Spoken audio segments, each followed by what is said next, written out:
પ્રભુ ઈસુના પવિત્ર ત્રિએક નામમાં આપ સર્વને લોગોસ બાઇબલ સ્ટડી તરફથી હું પ્રેમી સલામ પાઠવું છું. અને આજે જાન્યુઆરી મહિનાની 3જી તારીખ 2026 અને શનિવારનો આ દિવસ પ્રભુએ આપણા જીવનોમાં બતાવ્યો માટે પ્રભુનો ખૂબ આભાર માનતા પ્રભુના નામને ધન્યવાદ આપીએ છીએ. ઉત્પત્તિનું પુસ્તક 3જો અધ્યાય અને 24મી કલમ. ઉત્પત્તિનું પુસ્તક 3જો અધ્યાય 24મી કલમ. અને તે માણસને હાંકી કાઢીને જીવનના વૃક્ષની વાટને સાચવવાના સારું તેણે કરુબો તથા ચોતરફ ફરનારી અગ્નિરૂપી તરવાર એદન વાડીની પૂર્વ ગમ મૂકી. અહીં આગળ આદમ ને હવાને યહોવાએ બનાવ્યા.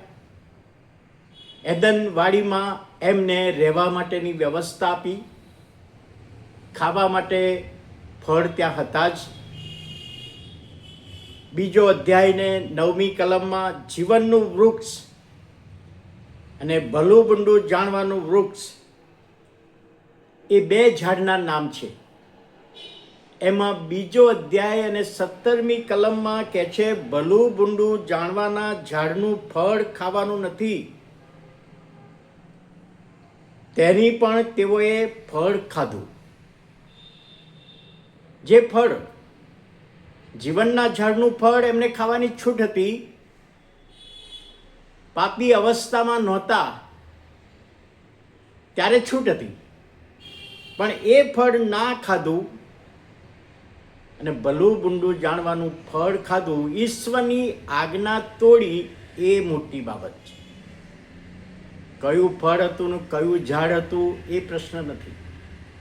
ઈશ્વરે સાદી આજ્ઞા આપી, એ તેઓ પાડી શક્યા નહીં અને પાપે પ્રવેશ કર્યો. શૈતાનના કહેવાથી એ ફળ ખાધું એ આપણે જાણીએ છીએ. હવે જ્યારે યહોવા વાડીમાં આવે છે અને ત્યાર પછી કે યહોવા એ પવિત્ર પ્રભુ છે, પાપને સાંખી લઈ શકતો નથી.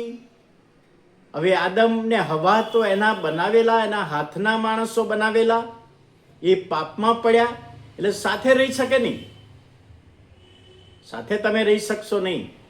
હવે તમે આ વાડીની બહાર નીકળી જાઓ.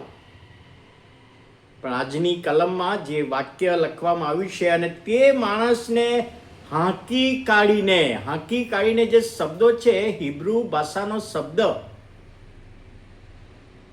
આદમને હવાને નીકળવું નહોતું. એનો અર્થ એવો થાય એમને બળજબરીથી બહાર કાઢવામાં આવ્યા. ના, તમે હવે મારી સમક્ષતામાં રહી શકતા નથી.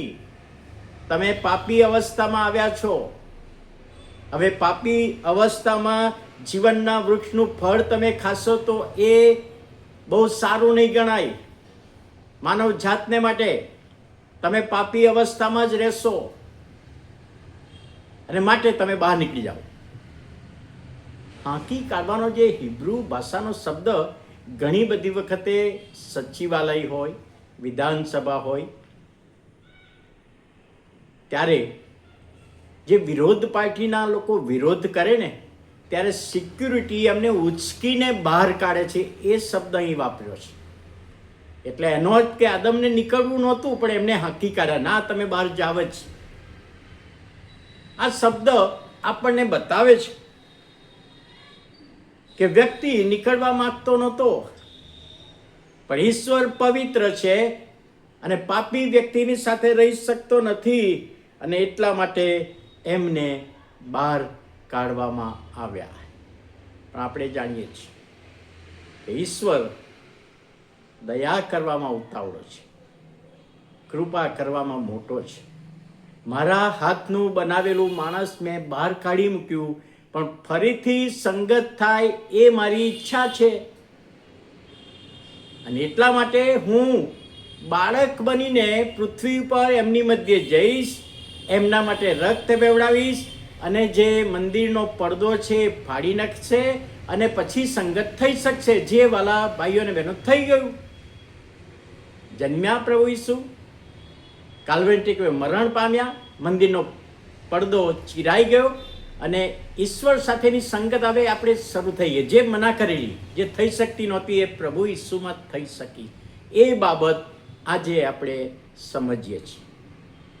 પ્રભુની સાથેનો સંબંધ 2026ના વર્ષમાં એ સંબંધ પ્રભુએ જોડી આપ્યો છે, તો એ સંબંધમાં આપણે જળવાઈ રહીએ અને પ્રભુના આશીર્વાદો આ વર્ષમાં પ્રાપ્ત કરીએ. એ માટે આવો આપણે પ્રાર્થના કરીએ. પ્રભુ, અમે તમારો આભાર માનીએ છીએ, તમારા નામને ધન્યવાદ આપીએ છીએ. તમારી કૃપામાં અમારી સહાય કરી, સંભાળી લીધી અને આજે અમે જે વચન શીખ્યા છે એનો આશીર્વાદ આપો. ઈસુ પ્રભુના નામમાં સાંભળો, માન્ય કરો. આમેન.